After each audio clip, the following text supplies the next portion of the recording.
What's up, everybody? It's Jimmy James, and we are back for season 3 of the Stereo Joe Show.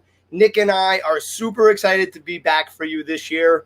We have a couple of changes, although it's a lot of similarities as normal. You're going to hear about them in a minute. But tonight we got a great lineup all the way from Texas. We got Travis Roberts coming on the show. And even further away from Scotland, we got piano player and singer Kerr James. Really great guy. You're going to enjoy his tunes. What's up, Touw?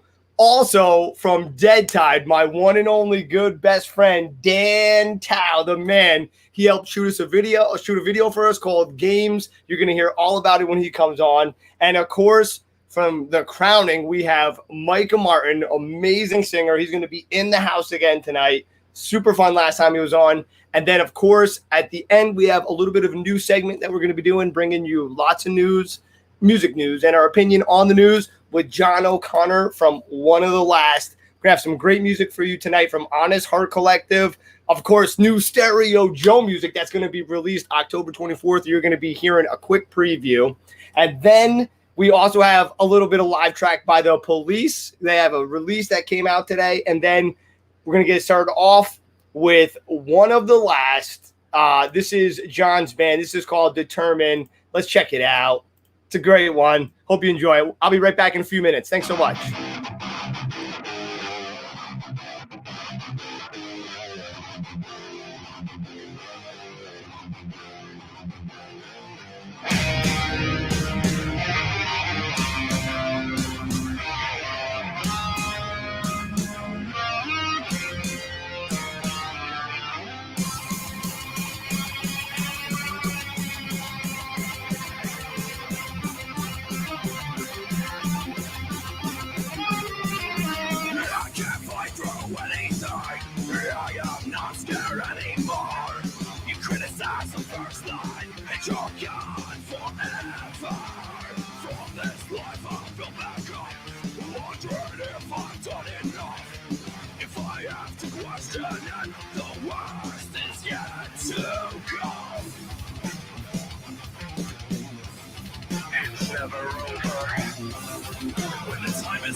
Are you willing to stand and fight? Determined. Your shadow, it must be still, but I know why. Can't make it through. Determined. Your shadow, it must be still, but I know why. Can't make it through.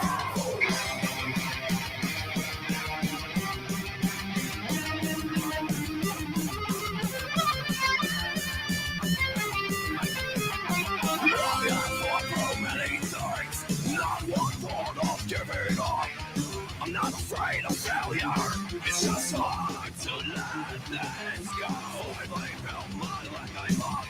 I don't care if I've done enough. I put the past behind me, and it's time to overcome.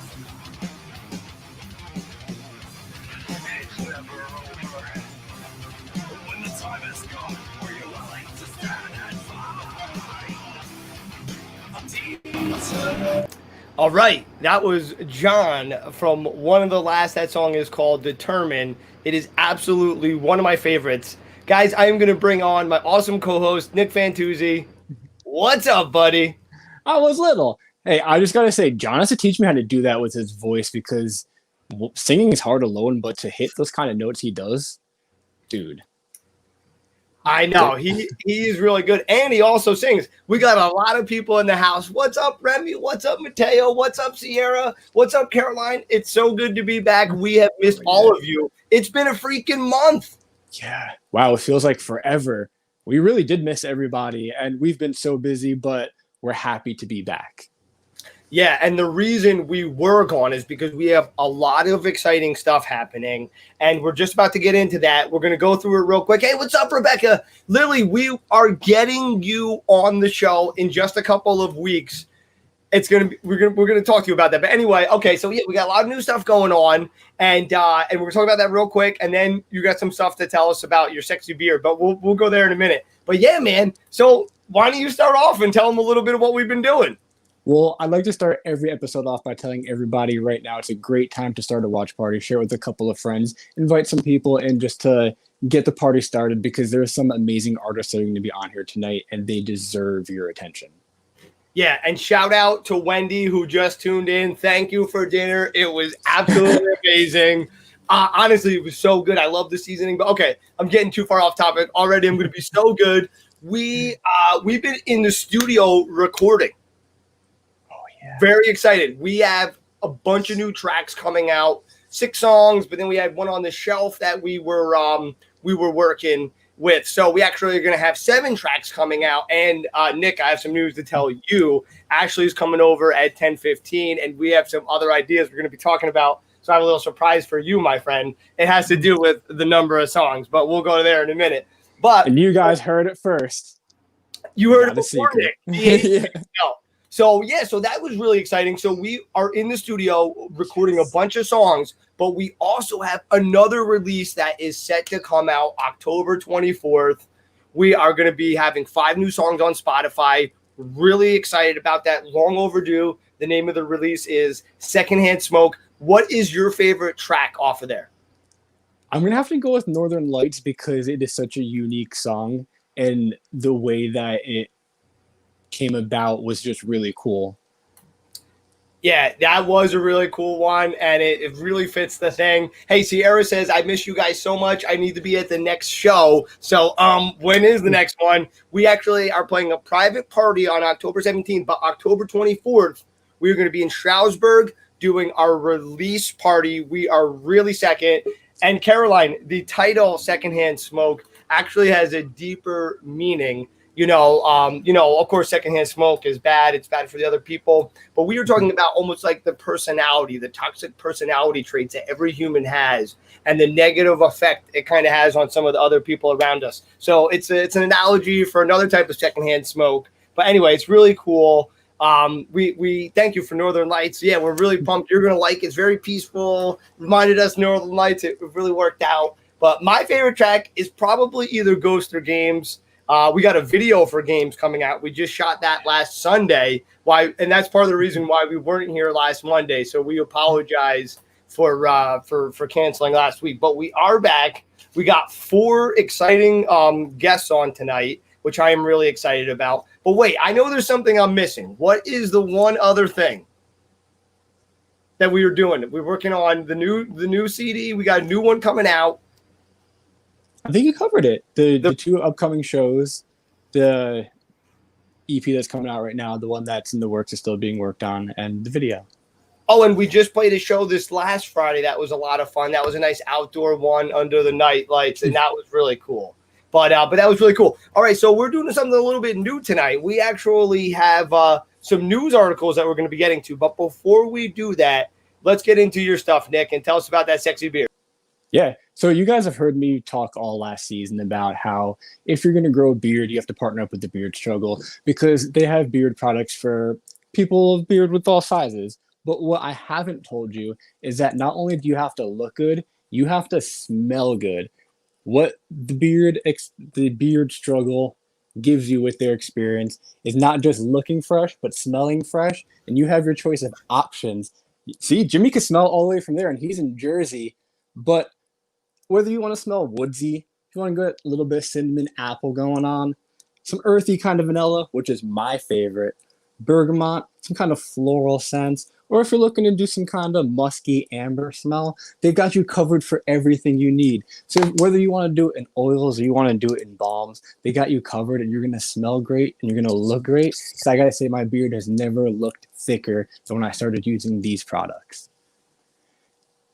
And if you use our code StereoJO at checkout, you'll get 15% off your entire purchase. If you live in the US, they'll ship it out to you for $40. But if you spend $40, they'll ship it out to you for free. So if you know anyone celebrating a birthday that's looking to grow a beard or has a beard, definitely sorry, Zeus is in the background snoring. It's definitely the present for them. And just like your friends celebrating birthdays, we have friends celebrating birthdays too. So we want to give a shout out to Hillary Duff, Nicholas St. Nicholas, just because I wanted to say that name. He's from Steppenwolf. Ed Sullivan, and the man, Benny King, who did one of my old favorite songs, Stand By Me, which you can catch Stereo Joe doing. And even in the last show we did a cover of that as well. Nice. All right, man. Well, listen, we're going to be getting to some news now. We have, hey, what's up, Ruben? We have a new thing that we're doing here. So let's get into it. I'm going to read some headlines here at the Billboard News. We'll get into it. And then we're going to get into one of them. So we got Billie Eilish documentary. The World is a Little Blurry is coming out next year. So that's pretty exciting. And BTS Dynamite is back at #1 on the Billboard Hot 100. There's also a new group out called Blackpink. Have you ever heard of them? No. Me either. But apparently they are newsworthy. So everyone needs to check them out. A little bit of SNL. Megan Thee Stallion set as musical guest for this Saturday Night Live premiere. Demi Lovato and Max Eric, whatever his freaking name is, split after 2-month engagement. Oh, man, I'm freaking depressed now, man. Oh, wow. Sorry. And anyway, Jennifer Lopez and Malmu are dropping fiery 2-part video, Party and Lonely. Oh, wow, that's great. But she's still pumping stuff out, whether it's TV shows, movies, or music. She does not stop. And she does not. And she looks absolutely beautiful, too. But the article I really want to get into is we have BTS label is a big hit. It is valued at $4 billion after its pricing of its initial public offering. So I just wanted to get into that real quick. Wow, $4 billion. So what it means is that right now the co-CEO is a billionaire, and all of the people that are a part of it was saying are now millionaires. So CEO Bang Si-hyuk is a former songwriter and music producer who found Big Hit in 2005, owns 43% of the company, according to the stock exchange filing, making him a billionaire. Though the offering, each of the 7 members of BTS are now millionaires. So it's the members, the co-members, okay, not everyone involved. But still, that is amazing. $4 billion. It just started trading on October 15th. That is pretty amazing. Nick, are you a BTS fan? I don't know any of their songs, but I do have to give them props for the performances they put on, because they really do know how to captivate their audiences. And just like you had mentioned in the previous article, they hit #1 again on the top 100. And it's not the first time they have. They make me think that there's going to be a resurgence of boy bands. You think so? Well, when was it? How long ago was it that there was like some popular ones going on again? I think it was like 2010 or somewhere around that, maybe a couple of years prior to it, when One Direction. Yeah, what was that last one from Britain? Oh God, I can't believe I can't remember. Was it One Direction? One Direction, yeah. So that was all like 2010, and the Jonas Brothers. That was even earlier. I think I was in middle school when they had first originally come out. Wow. Okay. So, yeah. So, you're right. They're long overdue to get one. All right. So, I got this other website, and we're going to be bringing you a lot of music news now going on in the first segment before we have our first guest on. But up next, I wanted to read some of the headlines here. Digital music news. Spotify CEO pledges to spend over $1.2 billion of his personal fortune on European startups. So I think that's pretty interesting because for those that don't know, music in Britain, not in Britain, in Europe in general, they got more music fans, man. If you're a live band, you want to get over to Europe because those people appreciate music. Here, if you're a country, maybe if you go down south a little bit, but you know where we are, man. I mean, Pennsylvania's a little bit cooler, but here in Jersey, New York, it's a lot of electronic music these days, which is great, but not if you're a guitarist. But you're absolutely right, because even our friends in Patent Pending, who are from New York and Pennsylvania, play huge festivals out in UK and different European countries. They've even played the same festival as Slipknot. Oh, wow. Oh, that's exciting. Yeah, Patent Pending, if you haven't seen them, check them out. They are awesome. Going through some of the other headlines here. Spotify employees threaten to strike if Joe Rogan podcasts aren't edited or removed. For anyone who doesn't know, Joe Rogan signed a massive deal with Spotify. He was doing it because he wanted the freedom. YouTube was, censoring some of his stuff and wanted him to edit or take certain things down. So he left, thought he was going to be in the clear over at Spotify. And again, apparently they want to, edit or take down some of his content. So we'll see how that plays out. I don't know how his contract's worded, so we're going to have to check it out. But here's really what I want to get to. or at least for now, what I want to get to is, will live concerts come back in 2021? More than half of the executives say yes. Nick, as we know, it's been a little bit rough, man.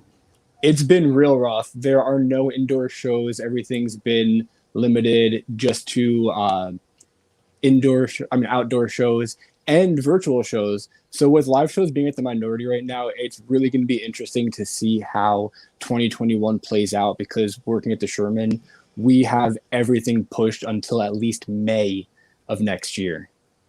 Wow. So, yeah, that's serious. So I know some of the outdoor venues like PNC and places that rely on just solely outdoor are right at the end of their 2020 season. So they really can't do anything until spring or summer of next year. So while I do believe that we will hit music back in 2021, probably won't be until half of the year is over.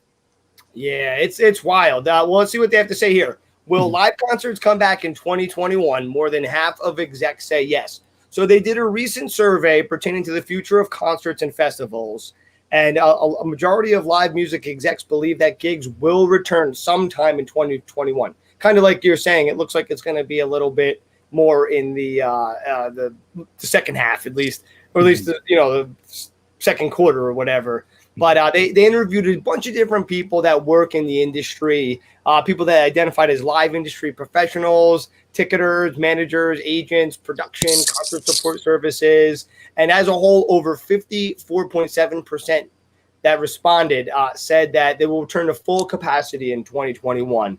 And this is an encouraging figure, they're saying. And I'd say so. It looks like quarter two will have a nice return to form. I saw a funny ass meme though today, and people were talking about like during quarantine, I can't wait to go back to live concerts. And now that live concerts have started, it's like, oh, dude, I got to wake up early tomorrow. I can't make it. You know how it is, always trying to get people out. It's ridiculous. It'll be a big pop when it first opens. Everyone's going to be super excited, but then everyone's going to have their lives opening back up, because once music is at full force, then I believe everything else will be as well. Yeah, exactly. Well, all right, brother. I'm going to check back in with you in a couple of minutes, and I'll talk a little bit. All right. I'll catch you later. All right. See you, brother. All right, guys. If you're just tuning in, this is the Stereo Joe Show. We are back for season 3. We are so excited to be here. We are bringing you lots of music news from now on, because Facebook has kind of been changing their policies a little bit, or at least being more strictly enforced. We're going to get to that a little bit more later. So we're going to be bringing you a little bit less of the music videos and a little bit more of the news. But right now we are going all the way to Scotland, and we are bringing on my new favorite piano player. This fella played a song for me before, and I was in love. I don't know if he's playing the same song, but even if he isn't, you're in for a real treat. Let's welcome my new friend Kerr onto the show. Kerr, what's up? Oh, you're right. How are you? You're right. I'm doing well. How's it going over in Scotland? Brilliant, yeah. It's pitch black because it's about 1:30 over here right now. But yeah, everything's perfect. I'll tell you what, I really appreciate you staying up. I know it's like 1:25 in the morning over here. I'm actually just going to turn my brightness up a bit. It's a bit dark. Sure, no problem. So what got you into playing music? So I started off doing some different shows and stuff when I was younger, when I was about 7 years old. I done different shows, and I done acting and stuff like that. But then I thought I preferred the singing side of things, the music side of things, and I started listening to different artists and stuff like that. And then a few years down the line, I was maybe about 11. I started doing local gigs and stuff like that, just about in different venues and stuff. Just kind of singing different songs for my favourite artists. I think the first song I ever sang as my first gig was Freddie Mercury, The Show Must Go On, I think. Yeah, The Show Must Go On. Yeah. I love it. I love Queen. Yeah, that was just backing track, because at that time I couldn't play piano. And then about maybe 2.5 years ago, I started listening to more soulful tunes and stuff like that, and getting into different artists like Sam Cooke and stuff like that. And then I started learning piano about 2.5 years ago, and I've been ever since I've started to write music, and just the gigs have kind of grown, and I'm getting better gigs and more gigs and stuff like that. So yeah, it's going good. That's awesome. So you started off singing. Well, you started off acting and doing a whole bunch of stuff, but you loved the singing, went with that. And then what made you decide to pick the piano? Was it a certain musician or a certain song? I think it was more, I used to listen to like all different Sam Cooke records and stuff like that. And I don't know, I always just liked the kind of jazzy, bluesy piano solos and stuff like that. And I always kind of just thought I'd really want to learn that. And I thought it kind of suited my style of songs, and the songs that I write, it kind of piano suits that. So I thought I'd try something a wee bit different and go for piano and try and learn it. And I'm happy I did, because I love it. I love it. And who is one of the artists that inspired you the most, either as a singer or a piano player? Oh, I would say piano player. That's a different question. So piano player would be Billy Joel, and singer, it would have to be a mix between Freddie Mercury, Sam Cooke, and maybe Ray Charles. Oh wow, you got awesome people there. And I got to tell my Billy Joel story, but I got to see him play one time, and it was like he's from the New York area, obviously, and there's like this baseball team, the New York Mets, and it was their old stadium, and it was going to be the last concert ever played at the stadium before, it shut down. So they had Billy Joel, and it was like his hometown thing. Sure. And it was so cool. He brought Paul McCartney out, Tony Bennett, Steven Tyler. It was amazing. So I love Billy Joel. He's one of my favorite. What's your favorite song by him? I'm saying, right, it changes every now and then, but right now I'd say New York State of Mind.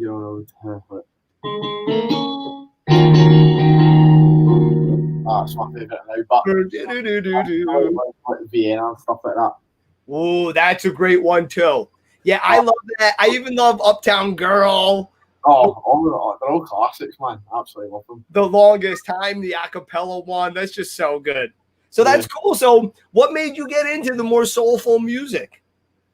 Well, originally it was my granddad. I used to sort of sit when he was picking me up from school, like after, I'd be sitting in the car, and he'd just play like different tracks and that. Like originally his favourite is Sam Cooke, so he'd play all different Sam Cooke's songs, like A Change Is Gonna Come, You Send Me, Bring It On Home to Me, and all the old classics. And then I just kind of really liked it, and then I started just singing it. And then I don't know, I must have just branched out and started listening to tons of different soul artists, and then ended up finding like Ray Charles and Aretha Franklin and all that. And it went from there. I love it. I was going to say, now here in America, we love a lot of British music. I'm like the biggest Beatles fan. If you can see my room, I got Beatles.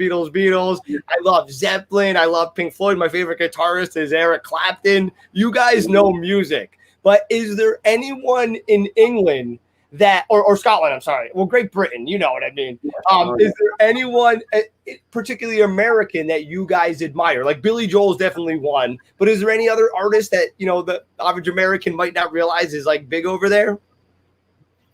Oh, I don't know. I know that I'd say about 60-70% of the artists I listen to are American. Okay. Because I listen to, like, the majority of the songs I listen to are all kind of soulful songs. So that's why that kind of originates from America and stuff like that. So I listen to the majority of American artists. But I'm trying to think of one. I don't know. If you think of it. Stevie Wonder. Really? Stevie Wonder, yeah. I love it. One of my favourites ever. I sing it. Let me hear something. Yeah.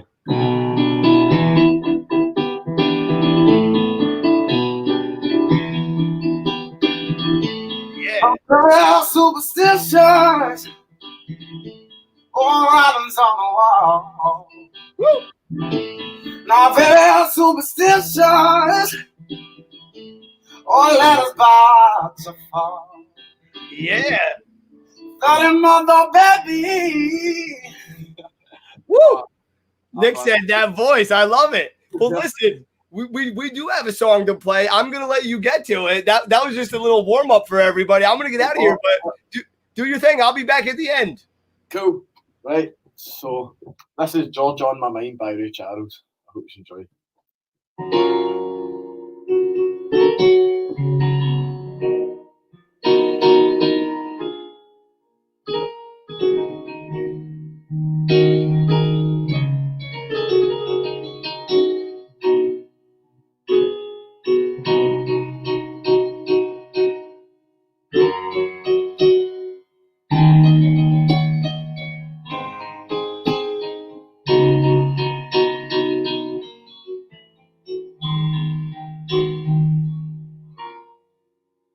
Georgia, oh, Georgia,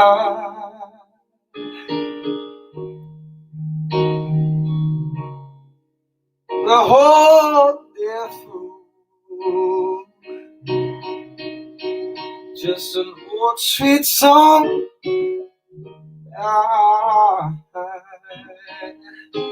Keeps on Georgia on my mind. I said, oh, Georgia, oh, Georgia, a song of you comes as sweet and clear. Oh, as a moonlight through the pine.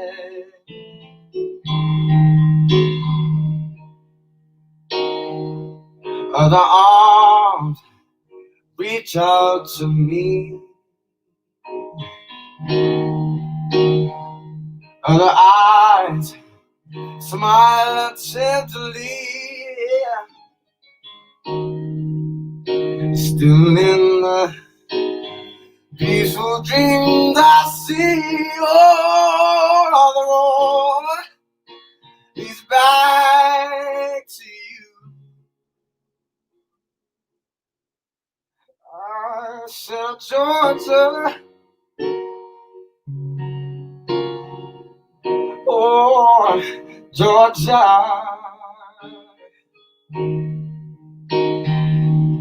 no peace I find. Just an old sweet song. Oh, keeps on Georgia on my mind.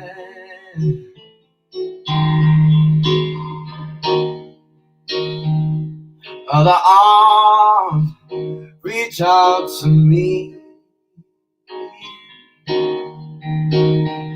Other eyes smile tenderly.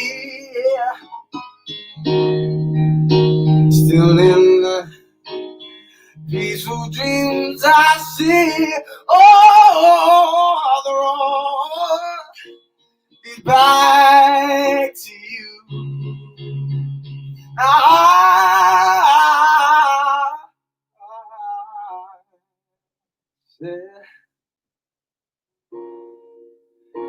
Georgia,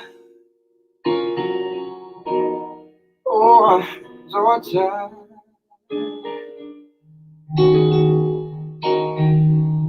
yeah, the whole day through, just an old sweet song.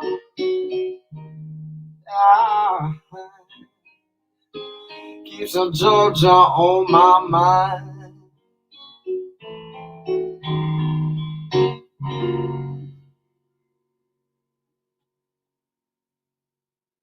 Oh, I think you're muted. Oh, I've lost volume. I can't hear him. Sorry, I can't hear you. My mistake. I had the mute button. I was wondering if it was me.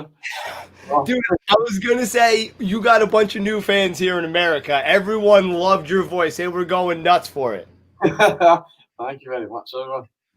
Really, you really do have soul. And I got to thank your grandpa for showing you the good stuff because, wow, you're really talented. And you also write songs. Yeah, so I kind of started properly writing my own songs about a year and a half ago. And I I got into it originally just writing like some quite basic songs and stuff like that, just to get me into it, and then I think I must have a good few now that I work on, especially over lockdown, because I mean I couldn't go anywhere, so I was just sitting writing and kind of piano stuff like that. So yeah. And do you have like a process? Do you like write the lyrics first? Do you write chords first? How does it work? Or is it all different? Originally, I go for like melody and stuff like that first. I write the chord progression to see what the song's going to sound like. I kind of get a voice recording, like just on my phone. I'll sit and I'll be like just in a voice recording, like just going like da da da da da or something like that, just to get a melody, and then I'll kind of after it, I've got the full thing. I'll look at trying to get lyrics to it, and then from there I'll tweak it and stuff like that. So that's usually the structure I go for. That's cool. So yeah, take some notes. Now I got my co-host here. He's the guy you've been talking with, Nick the Viking. Let's bring him on. Nick, I know you got some questions for Kerr James over there, all the way up in Scotland. I do, and I'll just say it's a pleasure to meet you, and you did a fantastic job, both in the song that you played and when you were just showing us some of your talent. Thank you very much. I appreciate that. You said you had started going to shows when you were 7, but how old were you when you started actually playing? Played piano. Yeah. I'm 14 now, so 2.5 years ago, so about 11 and a half I was roughly. Oh, wow, and you're very talented for playing for 3 years. And I was wondering, you being so young that you're still in school, how does being in school and being in like contact with people who have different tastes in music help shape your taste? Well, in school, everyone's quite supportive in school. Like all my friends and all that, they all like my music and stuff like that. So, yeah, I feel like I don't know. It doesn't really because I'm in school and I'm quite younger now. I'm releasing things. I don't really think I'm going to release anything now, so I'm going to wait till I'm a wee bit older. But it's just giving me time because I'm young to just write and kind of find the style of music that I like. And sure, I might write something now, and then in 3 months' time, I might go, "Oh no, I don't like it." So I've done that time. So I want to try and find something quite consistent that I enjoy and like. So yeah, I can really sit older. And I was going to ask you, what are your plans for the future? As soon as lockdown ends and you're allowed back out, are you finding any musicians to play with? Are you going to get some shows? What are you thinking? I'm going to get as many shows and gigs as possible because I'm missing it. But no one's business right now because obviously I was doing it nearly every week. I was doing different gigs and shows and stuff like that, and then it just all stops and nobody could do anything for a few months. So it was a bit gutting at first, but I'm looking forward to get back into doing gigs and stuff. I'm also going to be trying to maybe get like some more like face-to-face like writing sessions and stuff like that, and getting in a studio maybe and getting recording stuff and that. So yeah, that's probably my plan for lockdown. Well, I love it, and I'm so sad we're at that end of the road. I hate it. I hate ending with everybody, but real quick, where should everyone go to find you and get in touch? So on all social medias, I should be Kerr James Music, and on Instagram, Kerr_James_. So perfect. I just post different covers and tunes, also full tunes and stuff like that, and keep everyone updated. So make sure to go and check that. Awesome. I'm definitely gonna go follow. You got a new fan in me, and I know everybody else. You got a lot of music life ahead of you, so keep it up. And thank you so much. I appreciate that. No, I do. Oh, you deserve it. And thank you so much for coming on the show. And we're going to get you back on again. Definitely. Anytime. And in the next minute, just give us a little something again. You're so good. Why not? Why not?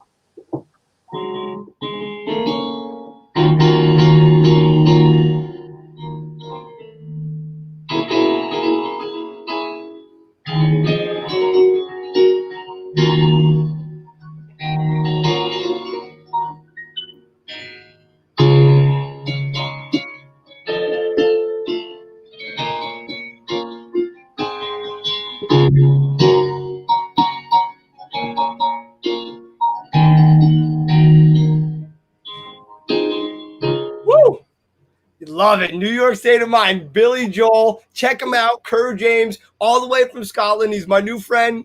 Thanks very much. So nice to meet you, brother. Have a good night. Nice to meet you. I'll catch you later. Bye. Sounds good. Later.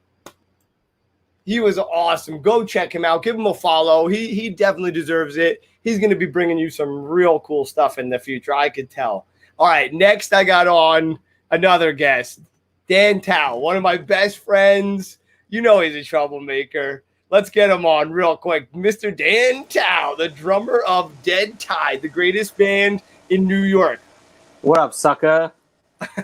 Oh, I'm getting a call from the studio tonight. Look at that high-tech gear in the back. Yeah, I wouldn't say high tech, but you know. Dude, are you kidding? Dude, I freaking love your studio up there, dude. You're like MacGyver, bro. You can build anything. I don't know about that. That guy could take like a toothpick and turn it into a bomb. Wow, yeah, but he was really cool. And that was also TV, so, you know. Yeah, that's true. But yeah, he was awesome. Hey, Did you Nick. see the new one?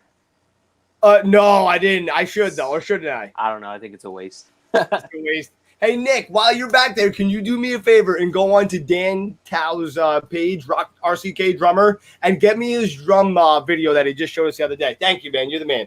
All right, Dan, the reason I have you on is because you're so freaking amazing, bro. Let's talk about what's been going on with you. I know you can't tell me too much, but you guys were doing a little something, dressing up in special somethings with a something camera doing something. Can you tell me anything about something? This sounds like we're shooting like a porn or something. Like keeping it real hush-hush, dressing up in clothing, shooting a video. Lots of latex. No. Can you tell us anything? Mike was dressed in latex. Okay. He's got to have that outfit, you know. But now, Deadtide was shooting a music video. I can't really give too much other details than that. You know, Mike, our lead singer, will kill me. So we were shooting a music video. Hopefully that'll be released with our new album shortly. But who knows when that's going to be done. Dude, I am trying to get you in trouble right now by saying that right now, actually. It's all right. Oh, my God. I can take him. Hi, Pat. Hi, I'm sorry, Pat. We miss you.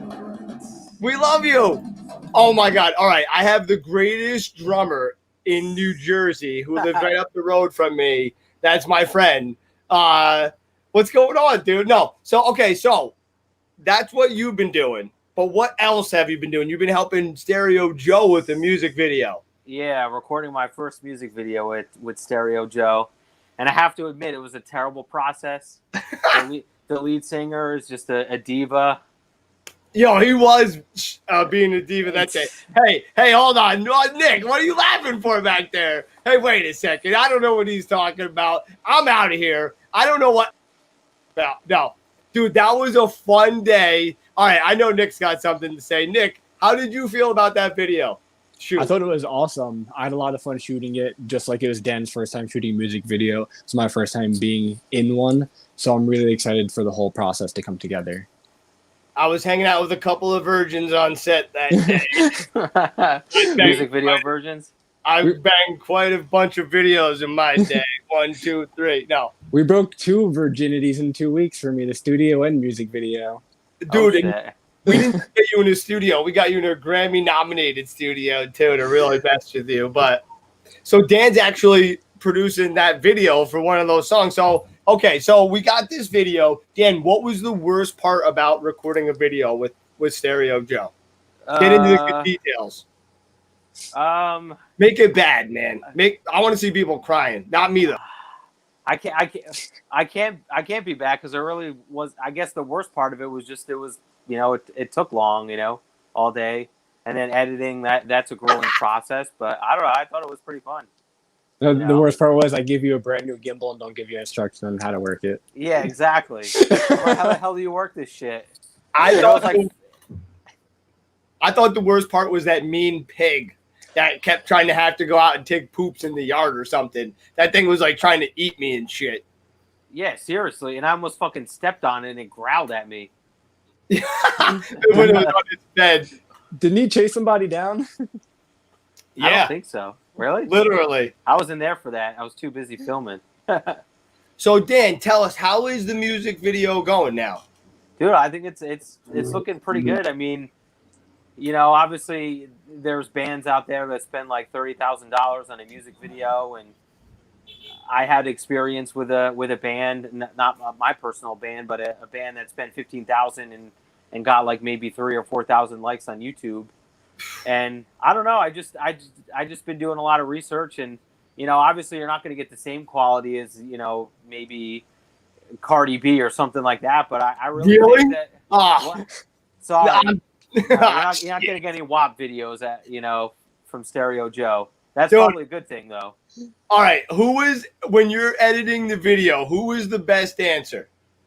Definitely not Ashley, and definitely not Tommy. So there's only two left. I thought that was going to be me and one of those definitely nots. Hey, I don't know. I'm raising the white flag. Go easy on me. I surrender. No. James has a mixture of Prince and Michael Jackson playing the guitar. I'll take that. So, dude, I loved when we were doing the one scene in the music room. Remy, there she is. Remy, I loved when we were doing the music scene room when we totally changed around your whole entire room. That was a lot of fun. Together. We put the whole house back together. It was pretty impressive. But anyway, I wanted to ask real quick, Dan, what is your band views up to on Alteration? Shit. I think like 260,000. I hate you. Nice. That's amazing. You could. If that's what happens when you're Phil and you put in, I don't know how many years, 14 years of work, give or take. I was trying to get Phil on here with you, and he was like, "Oh, I don't want to see Dan." No, I'm pretty sure he said he was too good for the Stereo Joe show. What a jerk. Phil? I know, right? Those are fighting words. We're coming for you, Phil. Exactly. I'm going to 287 right after this. So, all right, everyone wants to know, when is the video going to be done? No pressure. The question is, when do you want it to be done? Well, we're not releasing till October 24th, so I wouldn't even release it till after that, right? Shit, it'll probably be, I don't know, I could probably have it ready in like a week or two. You know what I can't wait for? Oh, no pressure. You don't even have to. But I bet you, with all the way that everything is, I wonder if we're going to get like a ban or like a strike for putting our own music video up. Oh. With the What way do you it mean? is. Because like all the digital rubbers and everything, it's just ridiculous. But well, I haven't watched it yet, but that's why I like the Rick Beato videos, where he's like confronting the people that blocked him, and like apparently he was on the Supreme Court, I guess, testifying against it. really, Wow. Yeah. Well, dude, he has a good point. He's like the algorithms aren't smart enough to realize that you're promoting the band's music. He's like, I'm barely even playing he's like, out of an 8-minute song, I played 1.5 minutes. And he's like, you think I'm trying to make money off of it? He's like, I'm making pennies. I'm trying to get people to listen to this shit. yeah, and he's talking to, he's like, because he does a lot of like why this song is great, and that's what happens to him in those videos as well. Mm. So, did you guys do any shows coming up, man? What's going on with you? Well, I mean, I don't know. Since I had shoulder surgery, I probably can't play drums for, realistically, a show, probably like a month or two. Bro, I'm not trying to talk shit, but the guy from Def Leppard didn't have an arm, and he still played shows. So just saying, man. I mean, Yeah. shit, I could do that too, but yo, he didn't play double bass, son. That's true. He And he used his had like left foot for the snare drum. that cheater. No, he had like a special setup. It was really cool though. Like, Dude, it takes. If I knock on wood, if my left arm fell off, dude, you wouldn't be able to just play the same parts. Well, obviously, if you're playing metal, it's kind of almost impossible. But if you're playing Def Leppard songs, it probably takes I would say maybe 6 months or so to learn it. well, dude, with your left foot. You know how hard it is to get discovered these days. I'm literally thinking of taking off one of my arms to stand out a little bit. What do you think about that? They do have these bionic replacements that you could put on, and you can download different musical things to it. They did one for a drummer, and they had different patterns put in so that he can still play. And it'd be all the basic patterns for each genre, and he would just switch it. Oh, shit. That's pretty amazing. Well, dude, I'm so excited. So sorry, I'm jumping around all over the place, but that's what I do. Going back to our video, I remember you saying that you loved the graveyard scene so far. That was one. Yes. That's still one of the best? Yes. Well, Really? actually, no. I'm not going to lie. And I guess this is like, it's funny because when we were recording our music video, it's more of like a scene style music video.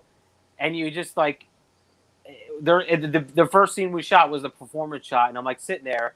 I'm like, these guys are taking like way too long to set up the music video in this performance scene that's like barely supposed to be in the music video. And we took all these takes. And I'm sitting here. I'm like, do these guys know that this is like not even supposed to be barely part of the song? And then toward the end, they were like, oh, yeah, we're going to use like more performance shots than we were thinking because they came out so good. And I'm not going to lie, after like just like my workflow, which was probably not the smartest workflow to use in Final Cut, but after all of the performance shots were edited and clipped together, I'm like, shit, I kind of want to just do a performance shot, the whole thing, And I'm like, now I see how they came to that conclusion because again, I didn't even edit any of the storyline footage in there, and I was like, damn, this is looking pretty set already. But dude, where are you thinking of putting the Scrabble scene where my friend goes crazy? We were supposed to like practice all these takes, and all of a sudden she does it like live on the first take, and everyone was like, dude. Seriously, she must have like some pent up fucking rage inside of her because it was just like, you know what the funny thing is? I'm trying to think of, I don't know, just like Max in our music video. He was fine acting, it was okay, but I'm just sitting here thinking like, someone who's never been in a music video before, they have to learn how to act, and they probably have to take some scenes and kind of repeat it over and over again. But the first try, you're like, God, everyone was shocked. They're like, God damn, where the fuck did this come from? Like, shit, she like fucking really, it was almost like she was like waiting to freaking flip that Scrabble board and release her anger on someone, I know. I thought she was aiming for me. I'm like, seriously, she was like, fuck James. Like, I know. But all right, I wanted to talk about how you screwed up a couple of scenes when I was trying to be dead on the couch, and God. Chelsea is like trying to like touch the body for the last time, not sexually, you perverts, but she was like caressing my upper. No, I'm just, but she was like saying her goodbyes to me, and every single time Dan just burst out laughing. I think I spit all over her face in the one scene because I just was dying laughing. Well, dude, I don't know. I'd have to say that was another one. Like her acting was pretty fucking spot on because I am noticing in like local music videos and like local bands that's kind of what sets them apart. And now I could tell why they don't have the band members acting in the video. But dude, I thought it was legit, but for some reason, every time she started crying, I had to laugh. I couldn't hold it in. I don't know what it was. I mean, call me immature or whatever, but no, it was really good. But I just couldn't help but laugh. Dude, even if it was just this, I heard this one time. And that just set me off. That I couldn't help it. But both of those girls are actresses. That's why they're so good. Ooh. No, they were good. You can find them on Pornhub under Cherry Berry and Eskimo Pie. I don't know. Yeah, they're all great, but I don't even know where that name came from. Sorry, I made Daniel Touw, Porn Touw. Porn Touw. Ooh, that's a nice ring to it. Yo, speaking of bands, you notice anything? Yo, I meant to call that out, bro. Yo, should I go put mine on right now? AOM. Yeah, shit, if you want to. Dude, I'm going to get changed right now. No, dude, You should have Mark on. John would like that. John's coming on in a little bit. Ask him about Mark. Ask him if you should have Mark on.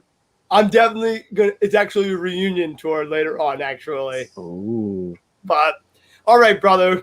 I know you're going to be so sad, but we're going to come back to you in 10 minutes and be with you the rest of the night. Now, we're letting you go. Get out of here, but we'll see you around 9:30. Thanks a lot. 9:30? I'm going to be back again? Yeah, if you want to, come back. If not, don't worry. All right, I'll be around. Me and John are going to be talking with Nick. So, Oh, lovely! I can't wait. I'll see you. See you, Dan. All right, that's Dan Touw from Deadtide. Check him out. We still got 2 more guests for you coming up. But real quick, Nick, I know you were going to tell me about something earlier, and we didn't get to it. And it's a little new show that airs on Thursday. Do you know anything about it? I think I know a little bit about it, and there might be someone in the comments that knows about it too. And his name is Ruben. He's my co-host for the show, and it's a show where we dive into some pop culture items and give you some experiences and try to make everybody laugh while we recall some experiences of what it took for us to acquire some of these items and what some of these shows and items have impacted on pop culture throughout the time. And we actually did just release one this past Thursday, which was advertisements. We touched a little bit upon how some of the advertisements made a big impact in not only TV history, but cartoon history and even music and just how everything comes together. And we have one coming up, which is our very first episode we're doing off-site. And it may take a couple of weeks for this one to come out because it's a little bit of a longer episode. So maybe we'll do some kind of cool promo for you just to keep you excited, keep you in the loop to know what the theme of this next coming episode is. But you can catch them every Thursday night at 8:30. I know what it is. I'm going to spill the beans. It's porn. Ah, dude. Nah, I'm just kidding. You're going to have to tune in to find out. Guys, Nick makes me wear pants on this show. You think he's going to do a porn episode? I call him freaking Jehovah's Witnesses over there. Hey, I saw your text. That's funny. I wish I could say it out online, but I can't. But I'm laughing with you. But anyway, all right, dude, we got another guest coming on all the way from Texas. Dude, I am excited. I heard this guy singing too. We got another great vocalist coming up right now. He's playing a song. I hope it's the same song. If not, that's cool too, Travis. I see you back there. Either song's okay. But I was into this. I was feeling it. Starts off a little softer, then it gets picked up a little bit. It was really cool. But how do you find all these great musicians, Nick? You're like my talent buyer over here. I get really lucky, and the main thing is that artists should just keep posting their material out there, keep networking, go to the different music groups, join them, talk to the people out there, let them know you have things going on, because that's how we're able to get in contact and see that you're active out there. Absolutely, man. I'm really excited, and I appreciate you always coming on. So I'm going to get out of here with you, and you'll be back later on. Catch you soon. See you. All right, guys, we're back. Season 3, The Stereo Joe Show. I'm your host, Jimmy James. We are bringing you talent from all over the globe. Right now, we're about to head down to Texas to meet my boy, Travis Roberts. Let's welcome him to the show. Hey, what's going on? How you doing? I'm doing good. How are you? I'm excited to have you on. I see you're chilling with Robert Johnson in the background there. I am, and some nice candles, some nice peace candles. But, yeah, Robert Johnson is looking down on me this evening. I love it. I love it. We're just starting fall here in New Jersey. What's the temperature like down in Texas right now? Well, it was actually so with where we are in West Texas, we're right here in the Cap Rocks, and so here it tends to be really hot for most of the year, but then we get just a couple cold winds, and then it just starts getting chilly. So we just got one of our first cold winds today, and so we know that it's about to get really cold. There's not really many seasons in West Texas. I mean, it tends to go, if you start in January, it's winter, fall, spring, summer, fall, winter again. Then you get in real spring. Then it's summer, fall, and then summer, fall, winter. And then that's it for the rest of the year. Oh, shit. That's all over the place. So basically, you're going to be hot, and a couple of days, if you're lucky, you're going to be cold. Yep, that's it. That's awesome. So, all right. So it seems like everything's starting to open up a little bit. Oh, I like that. I've been handed a fan. Sorry. My manager is here with me, and he's giving me a hard time. I love it. Hey, that's what they're supposed to do. I was going to say, it's starting to open up a little bit for you guys over in Texas there. Yes, it is. Have you been able to perform yet or what? Yes. We played a couple house shows whenever the pandemic was kind of in full swing. We were more on the outlaw kinds of things, kind of staying underneath the radar and just playing a couple gigs here and there. But as venues start to open up in West Texas, we've been playing them every chance we get. So we played about 4 or 5 shows since things started opening up again, but it's been pretty good. That's awesome. Yeah, I'll tell you the truth. We had a bunch of venues close up here, some legendary ones. You know, one out by Nick in Pennsylvania, this one called the Chameleon Club. You guys have anything out like that by you, or they've been able to stay afloat for the most part? Everything's been able to stay afloat. So I live in Amarillo, Texas, and so we're right there on Route 66. I know that song Amarillo. I'm sorry. I love that song. Sorry, keep going. Yeah. No, so we live right here on Route 66, and so there's been some historic venues that have stayed here for a while, like the Golden Light Cantina, and the Nat Ballroom became kind of a thrift store, but it's been able to stay open and afloat, and it's been a cool deal. I haven't really seen any places go under, so we've been really blessed because of that. That is way. So you're right on Route 66. That's so exciting.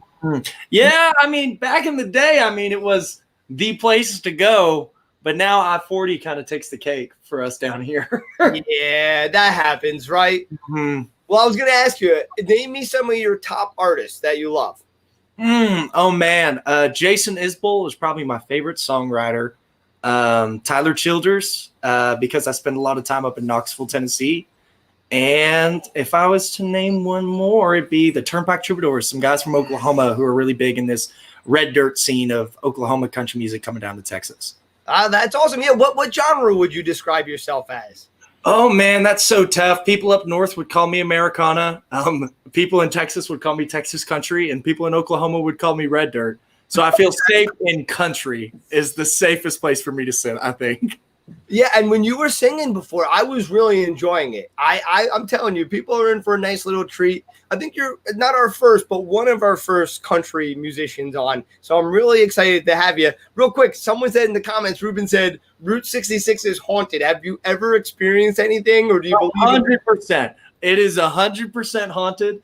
I don't know if it's legitimate hauntings or not. So the wind here howls. That's the difference. So Chicago is called the Windy City, but I like to digress and like to dispute that claim because the winds here can get up to 70, 80 miles an hour on a really crazy day.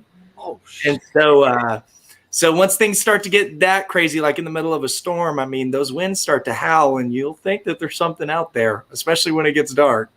That's awesome. I love it. So, all right. So now all the shows you played, what's been one of your favorite moments? All the shows I've played, favorite moment. So the Golden Light Cantina is a bar here in Amarillo attached to the Golden Light Cafe, which is one of the oldest restaurants on Route 66 and the oldest burger restaurant here in Amarillo. And so in there's a bunch of names on that wall, a bunch of my inspirations, like the Turnpike Troubadours name is on that wall. William Clark Green's name is on that wall. And so for people who like red dirt country music, they'll understand those names. And, I remember whenever I walked in there for the first time, going up and seeing the wall, and I was like, oh, snap. Like, do I really belong here, But by the end of the night, I did really well, and they gave me a black marker and said, your name can be on the wall. Don't ever say oh snap again. We'll kick your ass. That is really cool. What an honor. It was really cool to put my name next to some of my biggest inspirations. Was a really cool moment for me. That is awesome. And I'll tell you what, I plan to travel Route 66 one day, and I'm hitting you up if I'm ever down in the area. Let me know. We'll grab a burger. I love burgers. I'm all about it. Now, real quick, before we go to your song real quick, I got a serious hard question for you. What is your favorite ice cream and topping? Oh, snap. He even told you about that earlier.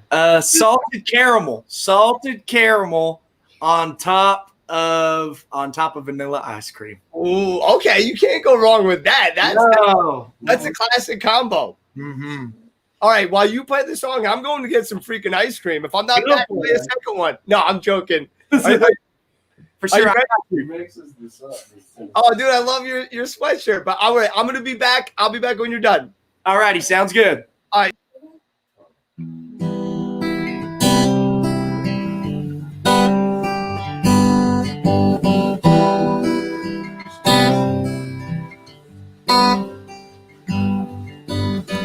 Wish I could find the words to tell you all the things I could not say. How I wish I knew the language to calm your nerves and make you stay. Feels like I'm talking to wild horses, but they're always dragging me away. Somehow I find my arms around you. For a moment, baby, it don't feel so strange. But I know this too shall pass. Nothing good here ever lasts. This too shall pass. Well, baby, the good times come, but they don't come back.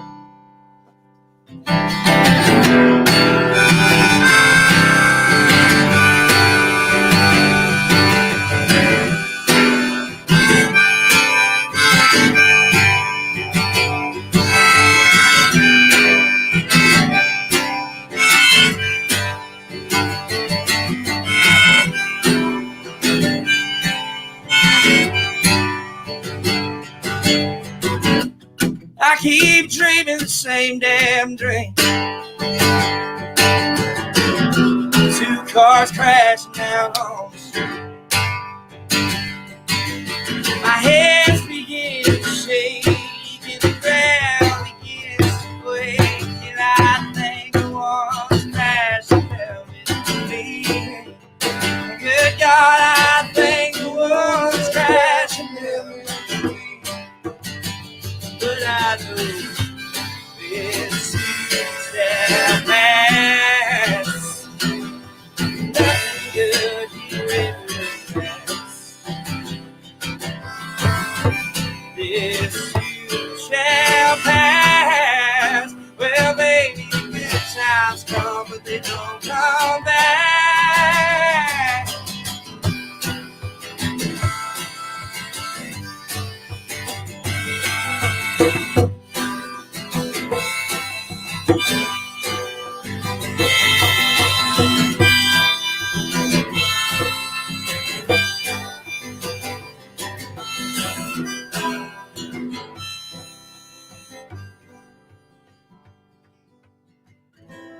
Is this sacrifice or sabotage? Baby, I can't break that charm. But through all of this, I promise you, never meant you harm. No, I never meant you harm. This too shall pass.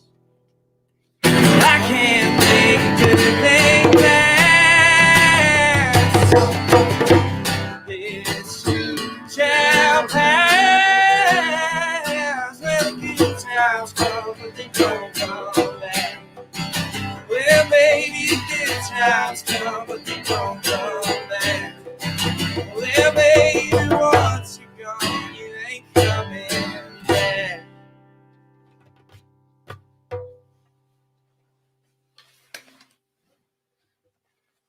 Thank you. Oh shit! There, I had to unmute again, bro. I was loving that, bro. Awesome. Thank you so much. When the harmonies came in, I was like, "Wait, am I singing?" I'm like, "Who's singing?" And then I put it together. And then when the harmonica came in, I was like, "Ooh!" It was perfect. You guys did that really nice. Thank you so much. We appreciate that. I love it.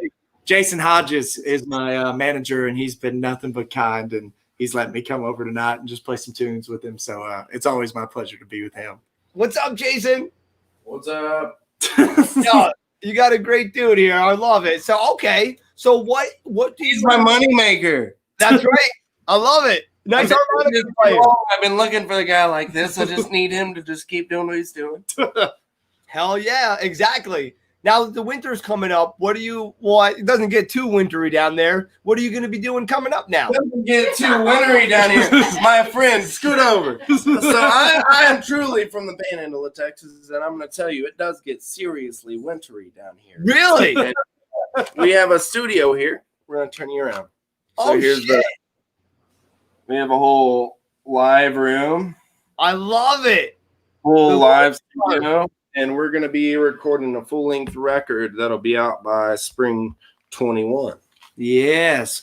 So in the meantime, we've been working on this record called Sunday Best, which we've been super, super happy with. All the writing has been what we've been doing most recently, pre-production and all that jazz. And so I'm actually going up to a small town a little north of here called Perryton to do a little movie thing with a buddy of mine called Dove Season, which is so I have been sober now for about 5 months. And so it's been a real trip, especially getting sober in the middle of a pandemic.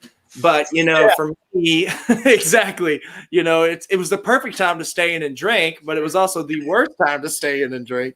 Yeah. But we ended up, we just came up with this idea because dove season here starts in, September and it ends in the winter. So those are our coldest months, and it's kind of the most dreary time of the year for us. And so, of course, that's the easiest time for us to get drunk. I mean, you can get drunk in summer, winter, fall. It doesn't matter the 9 seasons that we have here.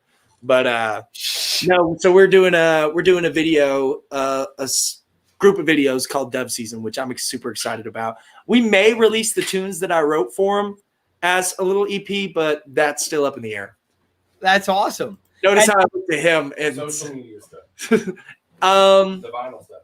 Oh yeah, so we did a sorry to ramble on. Keep going. We did a exclusive line of direct to vinyl shut-in sessions with a studio in New York called Least of All. So if you go on our page, which is Travis Roberts, and you can look us up at Travis Roberts TX is the actual handle. You can see we're doing a giveaway for those vinyls.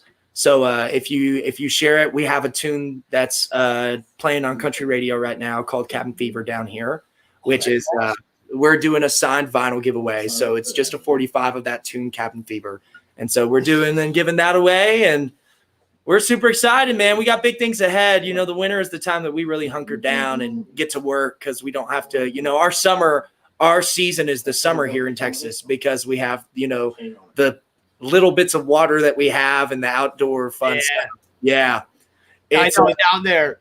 Mm-hmm. I know. It's not. I know. It's up here. We're getting snow. We're getting rain. Not snow yet, but you know how it goes.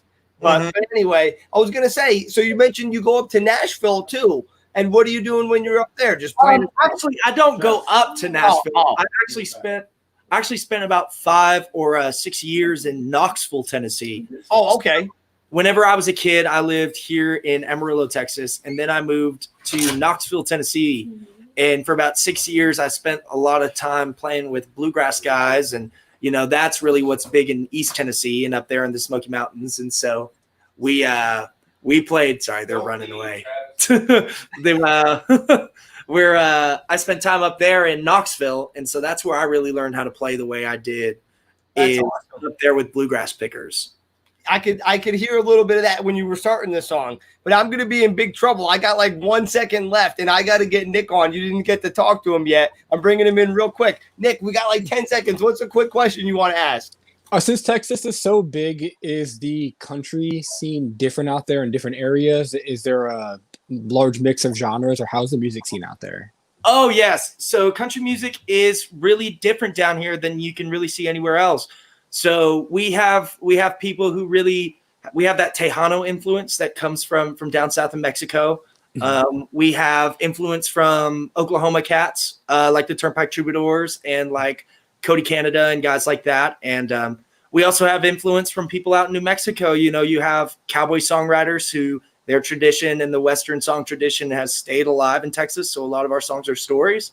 But then you also have, the closer you get to New Orleans, you have our Cajun influence in our music. And so Texas is just this big conglomerate, and we all kind of fall under this moniker of country music. As long as you can sing honestly from the heart, ride 'em good, keep a fiddle in the band, you're all good down here.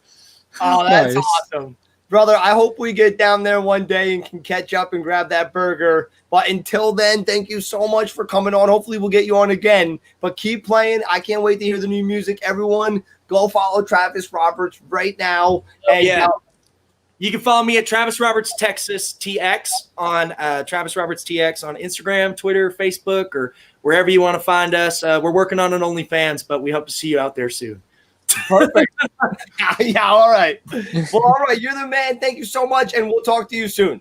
Thank y'all. Have a good night. All right, Take have a care. good night. Nick, we're working on that OnlyFans too, and you're going to be showing a lot of skin. So you better oil up that freaking body and start getting jacked, man. I'm going to start taking steroids to compete. But all right, I got to go get our next guest on here. I'll see you later, bud. All right, brother. I'll see you. See you in a little bit. All right, guys, you're tuning in to the Stereo Joe Show. If you want to be on this show, please contact Nick or contact me, but you got a better chance of hearing back from Nick. I'm the worst. I'm sorry, everyone. I love you guys. Anyway, we got a really freaking amazing singer coming on right now from a really freaking amazing band. They are called the Really Freaking Amazings, otherwise known as The Crowning. Let's get Micah on here right now. What is up? What's up, Jimmy? How you doing, man? It's been a minute. What's been going on with you? Oh, dude, it's been crazy. Were we in quarantine the last time we talked? I don't even remember. It's been so long. Definitely. It was like right in the kind of the beginning of quarantine. I was actually disappointed Nick jumped off because he was talking about his OnlyFans. I was hoping we'd see some skin, some tits or something tonight. Come on, Nick. He's actually, I see him in the background. He's getting changed right now. And I think he's putting on something a little more saucy. Yeah. Tease. No, things have been good. We're actually we've been in the studio working on our first full-length record. We've been putting out a few songs. We just released one called After the Fall just a couple of days ago. Which is getting a lot of great reception, and it's something we worked really hard on to get out. A lot of talented musicians we got to pull in to play. We had like live violins. It was great. It was a fantastic experience. We just released that one. Got a video for it coming out here in the next couple of weeks.